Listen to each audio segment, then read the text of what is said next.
Hello and welcome to Politics Today. I'm Farooq Patafi. Once again we are going to talk about what is happening in Kashmir. India seems to keep breaking record of human rights violations. That is not all. For 22 days, the people of Kashmir are incarcerated in their own homes without supplies, medicine, everything. Today, the Prime Minister of Pakistan actually took stock of the entire situation and took the country into confidence, and he revealed his strategy going forward as well. While on one side he was talking about advocating aggressively internationally, he also rallied the support of Pakistani people for the cause of Kashmir, and he said that he's going to be, and he is now, the ambassador of Kashmir cause. It is important because at this time it seems that India has lost all sense of proportion or restraint. We have seen one by one Indian institutions have been eroded. The case is open and shut when it comes to Article 370 of Kashmir, but Indian Supreme Court seems to be shying away from hearing the case. Internationally also, it seems that there was a time when we used to listen to the possibility that India is not going to use the nuclear weapons first. But in a remarkable incident of self-goal, India's defense minister has indicated that it might actually resort to scrapping NFU as well. We are going to talk about these matters and more in order to understand what is happening internationally, locally, and also in Kashmir. We are joined by a very eminent panel. We are joined by Mohammad Khalid Khattak Saab, who is a career diplomat, former ambassador. Thank you very much, sir, for being part of the program. Next to him is Dr. Zafar Nawaz Jaspal Saab, a defense analyst, a pedagogue, whatnot. Thank you very much, sir, for being part of the program. Next to him is Brigadier retired Tipu Sultan Saab, a defense analyst, used to be regular on this show. Thank you very much, sir, for being part of the program as well. Khattak Saab, I have to start with you. And very quickly, what are your initial impressions of Prime Minister's message today? We have three sides, or rather there were three aspects of his address over Kashmir. First, he summed up what Pakistan has done so far, that the issue has been internationalized, gone back to Security Council, after decades. Yeah, 50 years actually, right? Yeah, that's a plus point for Pakistan. Second thing that he said was that what India has done is a violation of its own constitution and human rights violations at unprecedented level. And third, towards the close of his address, there was a nuanced and a veiled remark which suggested that this issue could become a nuclear flashpoint. Right. And that would be not just in the interest of India and Pakistan only, but the entire world as well. Right. And especially this remark, I don't know whether you called it nuanced or veiled. I don't know why did you call it, because India's defense minister, takes to Twitter, and there he states that they are going to actually scrap NFU, right? Let me bring in Dr. Zafar Nawaz Jaspal Saab, your take, sir, on Prime Minister's speech today. I think that, as earlier pointed by the Ambassador Saab, first is that the speech was very well, you can say, properly written and organized, keeping in mind both internal, external, and India's situation. If you see in that, the target was our own community, domestic, as well as international community, both. And in that, the Prime Minister very rightly narrated this, that what he did in the last 1 year, and still he gave the message that he's not interested in a war. But then he also made it clear that the situation has been created by the Prime Minister Modi, such as that where it's too difficult to avoid the situation. So Pakistan, whether desired or not, we are a legitimate partner or stakeholder of the Kashmir. That's why we have to act. And what is happening in the Kashmir, whether we consider it as our as a part of the Kashmir conflict or a dispute, as a Muslim member, or as a human beings. So in that he tried to draw the attention of the international community that if you don't want you to support us, don't support us, but consider it as a human crisis as well. It has a big and crisis. then finally he had also referred to this, that the way India has been trying to do, because the entire Indian policy is, and if you see Prime Minister pointed out that Prime Minister Modi's tactical move which he made, that has a lot of potential to be backfired. Right. There's a reasoning behind it. I have another question for you, sir. Regarding the two reports that came out, I saw before coming here, one was Stratford's analysis of this situation, Yeah. where it is said that it is no more, Kashmir is no more a unilateral or bilateral issue because it involves nukes, it is an international issue. This is one. Then Michael Crippon of Stimson Center also writes that what India is actually trying to do is amounts to actually provocation international. What is your take? I think that these both assessments are correct. When I can just take your word which you said that international. Yeah. Kashmir has been international issue since 1948. It is why it's disputed territory because of the United Nations Security Council resolution. So anyway, apart from that, but now the world is also realizing that, think for a moment, if there is a conflict between India and Pakistan, it can escalate. We had already air combat and we had a history of the wars.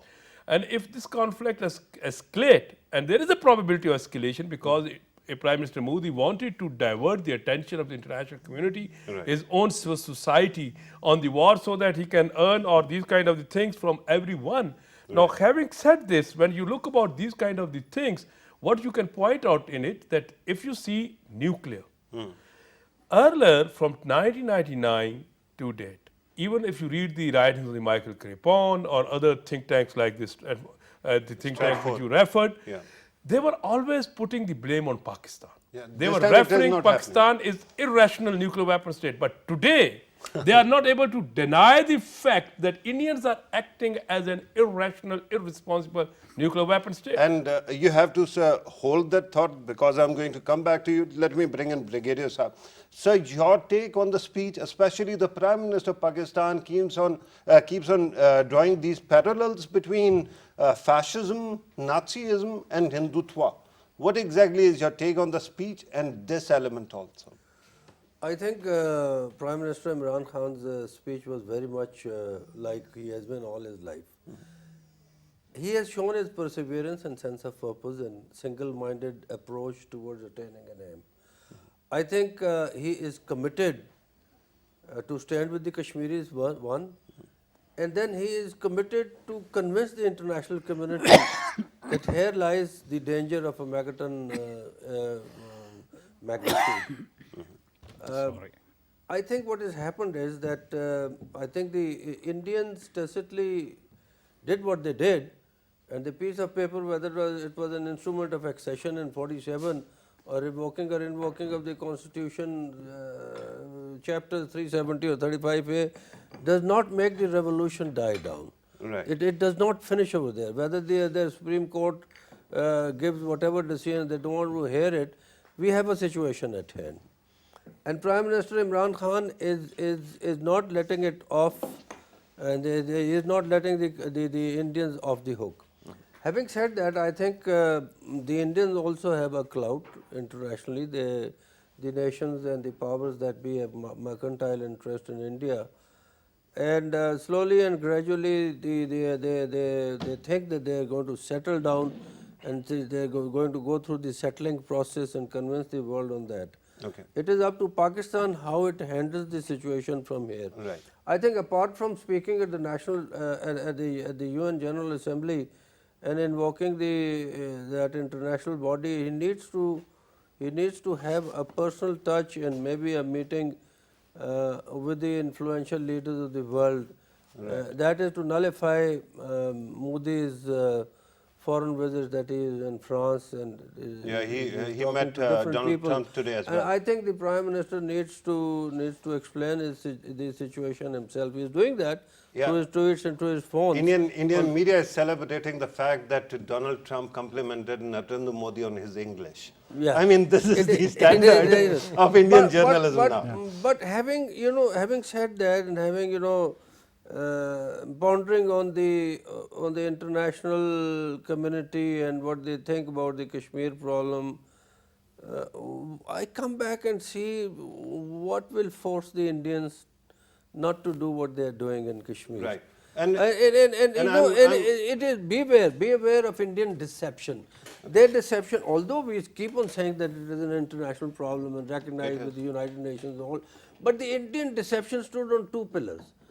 One is their secular hoax, and the other is that it is a bilateral relation according to Simla agreement and blah blah etc.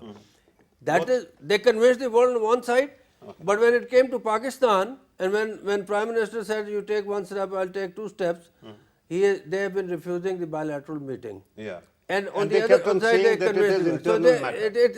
it is a plane of deception. The second pillar of their deception was that the revolution feeling and the uprising within Kashmir should be put in terrorism basket. Yeah. And they successfully convinced the Americans, and they twisted Musharraf Sam, that they went into an agreement in the early part of this century, and the situation changed, everybody knows that.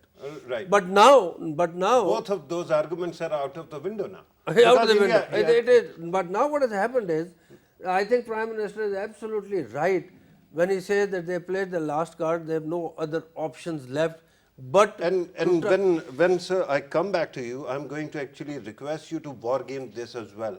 Yeah. Whether it is the last option, the only option left, and India has used you it or have not. to, you have to what you But call, I have to what go would back you- to please the- do. But what I'll tell you, you have to close the operational cycle and think from one end to the other. India has done what they have done. We have gone on to diplomatic offensive. What is going to happen next? And what is going to happen next, and how is it going to settle? Yeah, That is very important. One heartening fact, Ambassador Saab, is that the Prime Minister's own struggle, 22 years he kept on struggling to confront the system, and finally he managed to be the Prime Minister. So a person like that, when he says that he is going to be the lifelong champion of Kashmir cause, it is quite heartening to me. But I want to ask you about the significance of UNGA and the speech that he is going to deliver there. Does it really have that kind of punching power? Well, first I'll come to your comment about the Indian Defense Minister NFU, yeah. and Prime Ministers. Indian Defense Minister was crude, Prime Minister was nuanced. That's the difference. Yeah. Meaning the same thing, but you see, he was crude, very crude about it, and he said it in a very crude way. Secondly, much would depend on the ground situation, on the regional and global correlation of forces. Okay. India, let's face it, has made a strategic move, Okay. and it needs a strategic response. Okay. Now, the Can you strategic. qualify this strategic move and strategic response? Yes, I can. Strategic move is that India has conveyed it to the world, India has conveyed it to the Kashmiris that forget about special status, forget about anything else. You're as much now part of India, and you would be treated as a second-rate citizens. Okay. So it's a fait accompli that you have to sort of face, This is the strategic move. Right. Internally, trying to do away with this issue, and this was in the coming. This was not In the something. making, because it was a promise they had in the election Yeah. campaign also. Yeah, strategic response. Now, I'm one of those, who doesn't believe, in tactical moves, symbolic moves, well, what has happened is that India's move has radicalized Kashmir, Right. and it is going to radicalize Pakistan. Not India. India is already radicalized. Yes, India. So, you see, Their talk show hosts and their news anchors sound like they are part of a terrorist organization. okay, okay, Kill them, kill millions of people, okay. nuke them. We, They talk like that. you know, our chance lies in this. Okay, that- regarding UNGA, sir, how Yeah, important is UNGA? Yeah, okay, listen, there are two scenarios. In one scenario, the Prime Minister goes there and speaks, Right. mentions Kashmir, human rights violations, India's atrocities, unilateral actions, etc., etc. You know. The other is moving a resolution in the General Assembly and voting on it. If there is no move in the General Assembly and there is no voting on it in the General Assembly, then mentioning of Kashmir, you know, in the address, Prime Minister's address, yes, will be a good move, but not a sufficient move. Right. It might elevate the profile of the Yeah, matter, but it won't actually give you any deliverables, right? This is what you're saying. Dr. Zafar Nawaz Jaspal, you can talk about whatever was said earlier. But, since I requested you to hold that thought, I remember after 9/11 there was a lot of chatter because it was coming after Kargil as well, that somehow Pakistani nukes can fall into rogue hands and all that. And then we heard about contingency plans that the West had. Fortunately, we never had to see that kind of a situation because Pakistan actually kept on reforming its system. But now, when a hardliner is in India and it is declaring that it is not going to adhere to no first use, and we have seen what they have done. You are absolutely right. What they have done at Balakot, the kind of risk that actually posed to the entire region is in front of everybody. Do you think that it is time to actually work out some contingency on what if India decides to further up the ante and resort to some kind of nuclear measure? So let me start with this, that when they were talking about extremists may come into power, when they were thinking that Pakistani nukes could fall in these non-state actors, there were many writings, many scenarios, many hypothetical thinking, you can say discussion. But frankly speaking, even at that time, they were ignoring the certain things. In a comparative study, if you see in India, RSS, and then since 1980s, the offshoot of the RSS in the shape of BJP, it started moving ahead. In 92, you can say RSS, which killed the Gandhi, this what you call it BJP, which destroyed the Babri Mosque, the BJP or Prime Minister Modi himself, who earned this fame of butcher of Gujarati Muslims. So systematically, and they tested the nuclear weapons. Now here comes, if you say hawk, or you can say hardliners, that is still not as pejorative term as a person who is qualified extremist, Right. qualified ideologically fascist. Yeah. And if that No, is the but, power, parties in power in India today, Right. I think the Michael Crepon or all these kind of the analysts who were earlier writing on us on these kind of things and guiding us, they should now guide the India. And that is a very important thing. And, And second, just to point out one thing that you actually highlighted, all these series of events where Yes. BJP was accused of using violence to intimidate people, it is profile not merely of hardliner, it is a profile of a terrorist. terrorist, extremist, militant, everything. It can, one word cannot explain. And it has been, you can say, very much demonstrated during the last general election in India. Now coming back towards this nuclear issue, I think if we start tracing the Pakistan's 2-decade history in a comparison to India's 2-decade history, what we can find that today world at least should realize, and obviously world has realized as well, that we gradually evolved as a mature nuclear weapon state. If you see that our statements, our safety security, our nuclear, you can say, center of excellence, our compilation on about us in the nuclear security summits, our role in that, whatever the barometer you can identify, Pakistan is a, you can say it has evolved as a mature nuclear weapon state.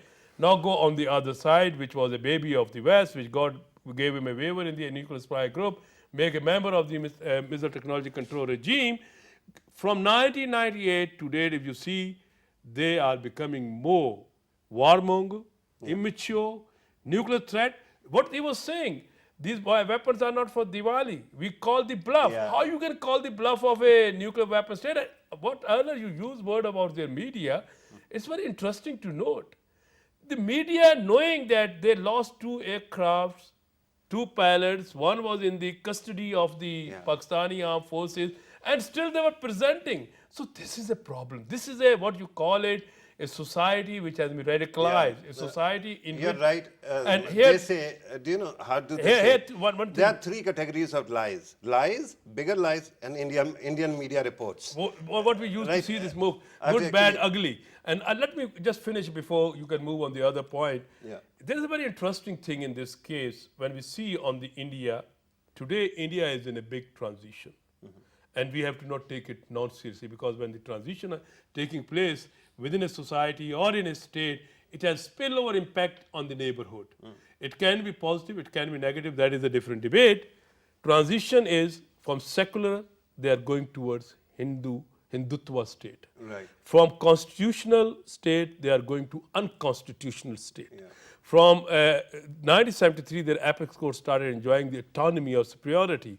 Supreme Court on 18th, you can say 2018 April, the way they have, you can say, made a decision, and now they just thrown in the basket. So this judiciary is going to face. And during the election, we have seen that their most famous, which they call it, that which was a gruntier of this biggest democracy in India, and now it is no more. It has also lost their election commission. So in such a situation, international community, which you have said, it has to take a note that a society which is governed by radicalized Hindutva, a society which has a nuclear weapons, a society which has an incident, a society which has cheated the International Atomic Energy Agency in 1974 and later on again, how they are going to deal with this kind of a state, even if it has a big economic belly. They didn't even only cheat IAEA, they actually cheated their own ethos, calling Yeah, that bomb smiling Buddha. Yeah. I mean, Buddha must be turning in his No, grave. no, this is a Moody is smiling Buddha. That Yeah. I think Buddha start weeping if he see. I'm sure of that. Tear of Buddha are felt all over the world now. But Brigadier Saab, earlier I said that I'm going to request you to actually war game it. It is important because you and I and people mostly are optimistic, and we believe that things are going to actually take positive turns. But we have seen that the kind of manipulation that takes place within India and the way they have been manipulating truth is amazing.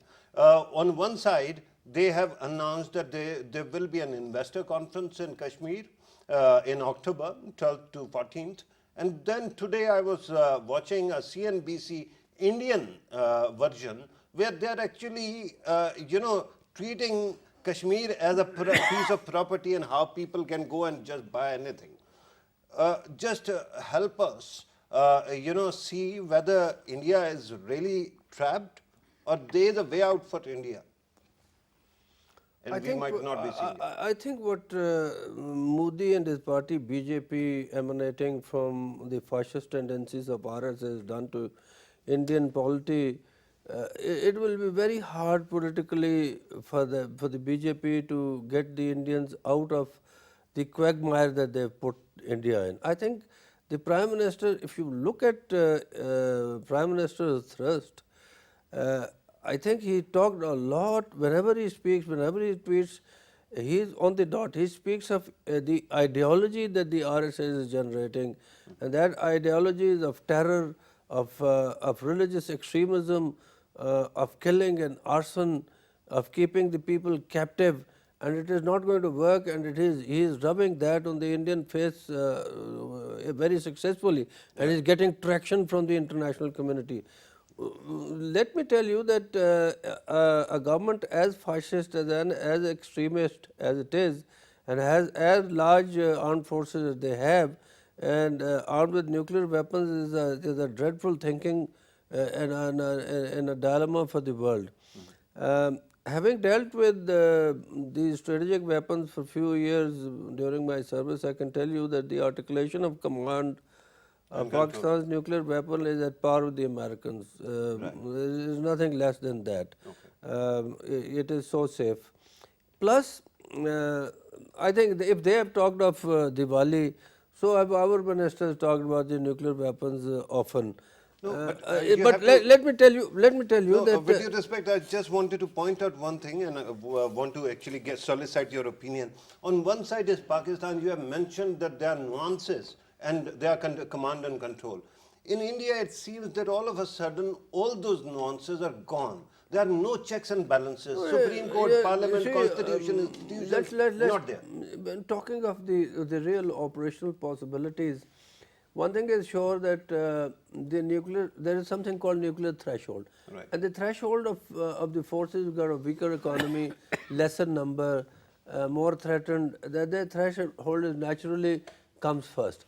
And then in the nuclear arena and the nuclear realm, the nuclear policy is kept ambivalent.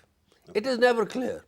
I remember when Zardari was the president, he said, "Oh, we want to enter into a no first strike agreement with Indians." Obviously, he did not know. He was Nabalata. He did not know what he was talking about, and he was immediately corrected that it is not that. The nuclear policy is kept ambivalent, and it is to the defense of the state which holds those weapons, and it is their choice when they want to use it or not. Okay. So it is kept ambivalent. The Indians have spoken out of prejudice, and they have spoken out of arrogance, as Imran Khan was talking about. When you become arrogant, then you become insane, but then big powers also sink when they become arrogant. I'm glad. You're pointing the Persians, out. Insane, fanatic, arrogant. That means they are, and then there is no checks and balances. If in that scenario you inhale your own propaganda and start a nuclear war by attacking another country, do you think that the world has a contingency plan?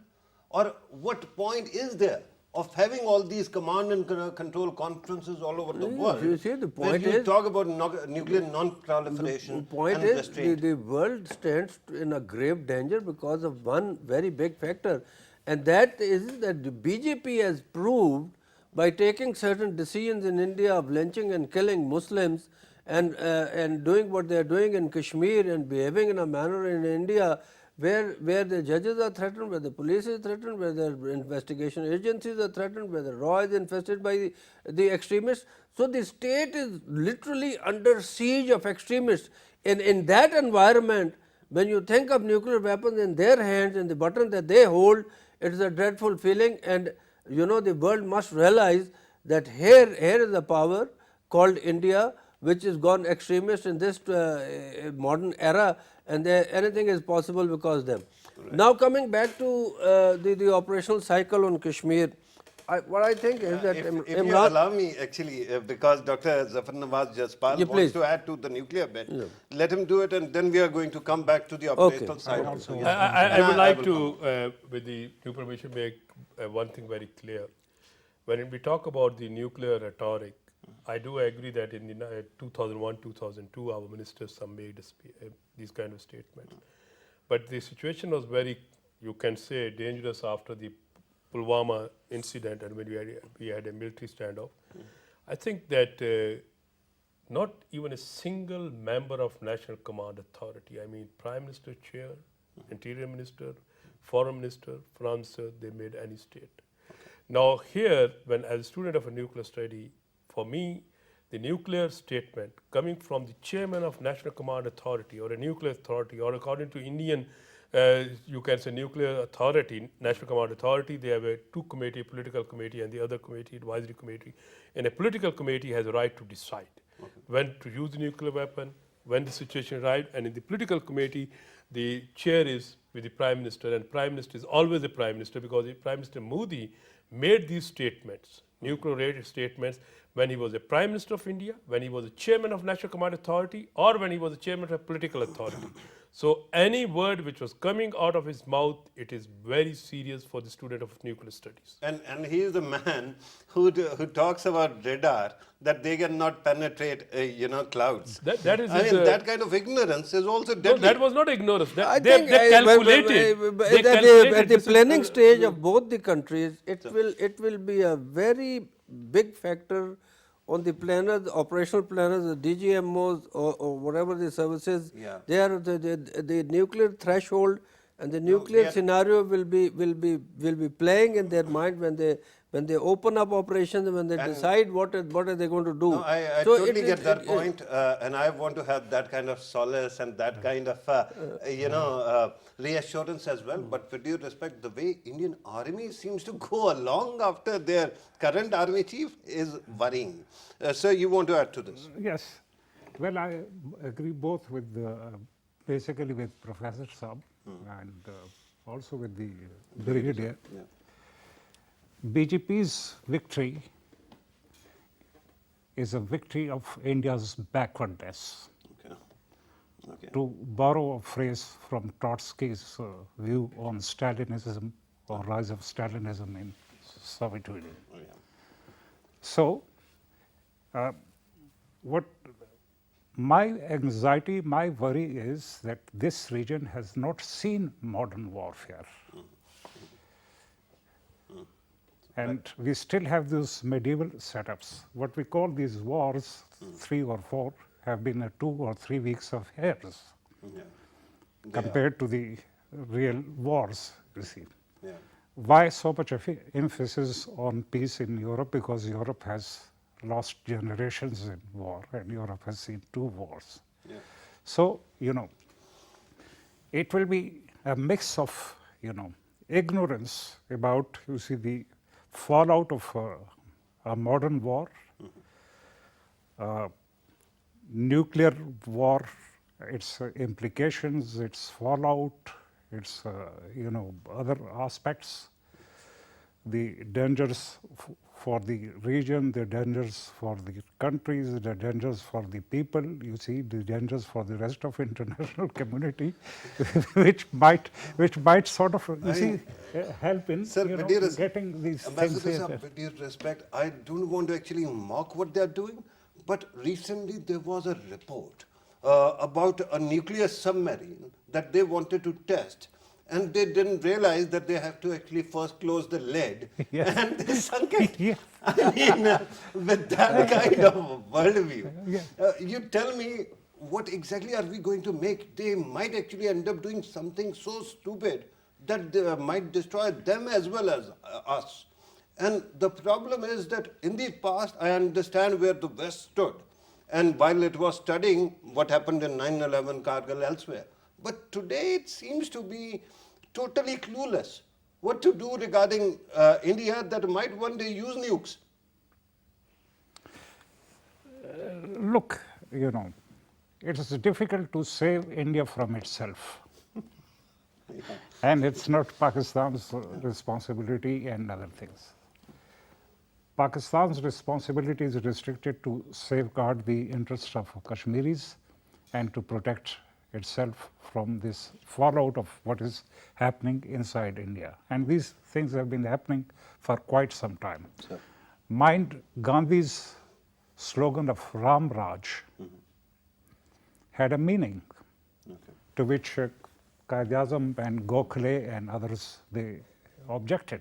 Even Motilal Nehru objected to that because that had a communal signal, Ram Raj, you see.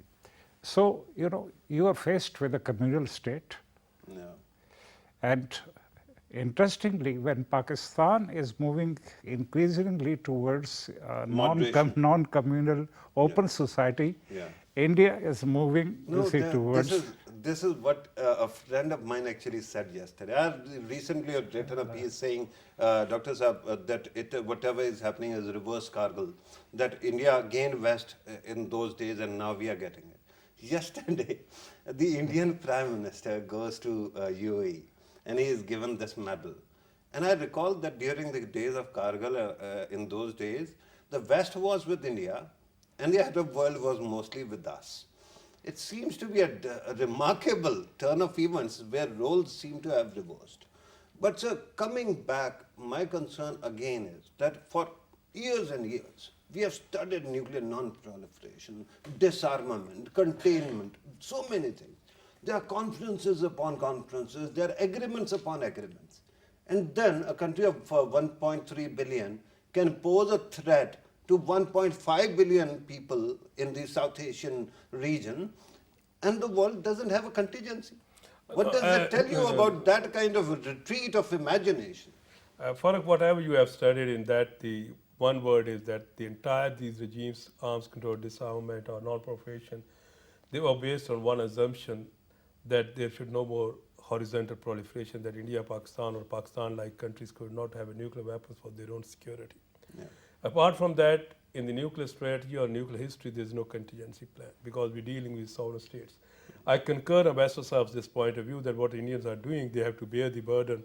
But at the same time, being a neighbor, being a rival, being a strategic competitor, I am worried about it. Because we are dealing with a situation in which if something happens, it will be going to have its own dynamics. War has its own dynamic. It is always you are on a slippery road.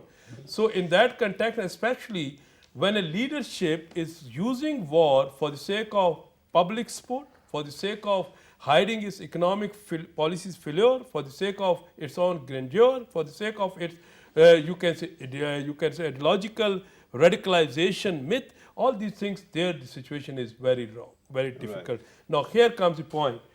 The world always, as we all know, whatever we are saying, morality, X, Y, Z, it has no significance, frankly speaking. Even if it is about life and death of more than 1 billion people. No, look, no. I will tell you one thing.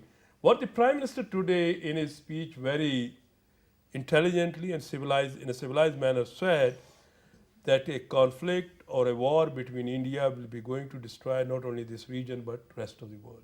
Right. He's trying to sensitize the entire international community that don't think that you are sitting there and ready to do a trade with India or sell your weapons or your products in India or purchase cheap labor from India. Be prepared the fallout of what is nuclear winter. Right. That is important thing. And that's why today the international community is becoming more and more sensitive. But on the other side, yes, I do agree. They have The to civil have answers. societies in the West, you can say, even in India, there are people who are talking about They are that what very is good happening people, in the but Kashmir they because human themselves- beings are there.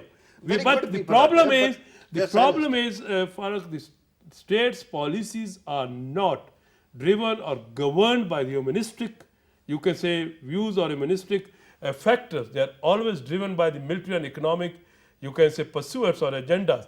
Now here, you have to be very careful while dealing with India because when he went to the UAE, he got the biggest, highest award. I'm not objecting the United Arab Emirates. They have their own interest. Hell, I am. No, but I'm not objecting. I am going No, to. because I didn't support them in the case of, you can say, their conflict in the Libya, their conflict in the Yemen, their conflict in with the Qatar. So if I maintain my neutrality, let them to it. This is a different debate. I'm not going into it. No, but my point these here countries is... have been arguing that Islamic No. Ummah they- matters. Frankly No. speaking, Farooq many times invited me in your program. Yeah. I have always maintained this. That's this Ummah, Muslim Brotherhood, they are good for, you can say, nothing. Well, we are private citizens and we are talking about these aspects. But Brigadier Saab, once again coming back to the operational side, but I want you to actually include not only the military side, but see how administratively this might play out. On one side, at this moment, India has incarcerated the people of Kashmir. It has to lift that ban someday. What happens then? Is it going to be back to normal if especially Indian private sector starts throwing in money? I know that they are also reluctant to risk their money given the kind of things that Indian government, current government has done to the economy as well. But do you think that the current government has a way out? I think the Kashmiris are alienated so much that whatever the Indians do, they are not going to agree. The situation within the valley and the footages that are coming and the leaders, they are letting out the statements. I think it will be very hard for the Indians to control the valley that way. They will not be able to do it. I need to tell you is that the Indians are driven by a fantasy of controlling Pakistan and subduing Pakistan like other countries in the region. That is why they have played down SAARC and all other forums that Pakistan, stands equal in the region to affect that. The Indians have not found the way out to subdue Pakistan. Although there was a debacle in 71, we fought few wars, but the fight is not over as yet. Right. And I think the Indians are pursuing a policy which may lead to a larger conflict. Because what I see is that given the situation in the international community and whatever the Prime Minister is going to speak at the United Nations, finally when the curfew is lifted and the trouble is there in Kashmir, the Indians are known to have attacked Pakistan when Kashmir was in danger on at least 2 occasions very strongly, like in the 40s and 65.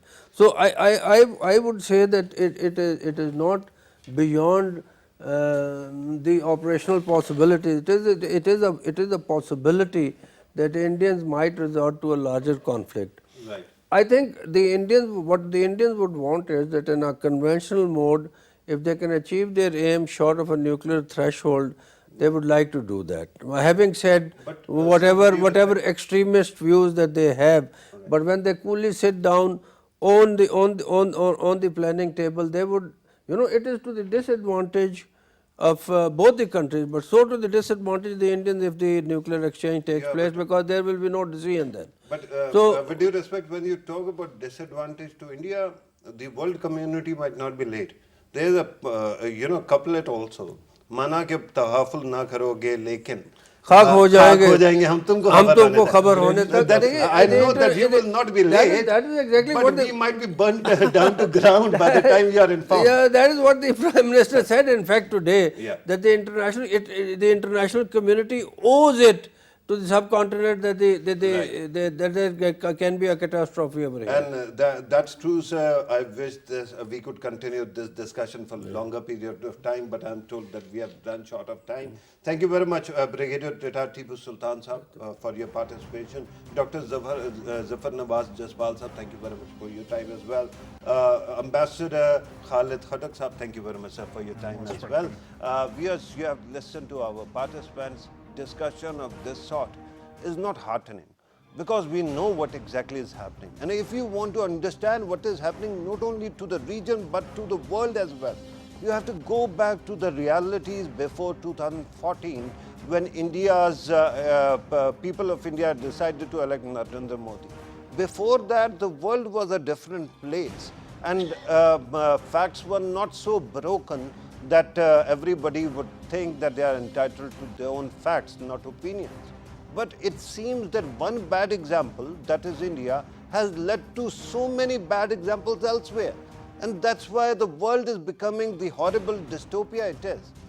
The problem now for any person, any thinking man is, where exactly are we headed? If we cannot find answers, what is my point of being here? Or your point, or any other thinking man's point of being at the right moment, at the right time? Perhaps it is time that we start finding solutions of people who, like Hitler, use democracy to rise to power and then do away with everything beautiful in any country, especially in India. If you don't have the answers to that, then perhaps our 60, 70, 80 years of discussions on moderation, on liberal world order, on humanitarianism amounts to nothing. This was today's program. Thank you very much for watching us. Take care.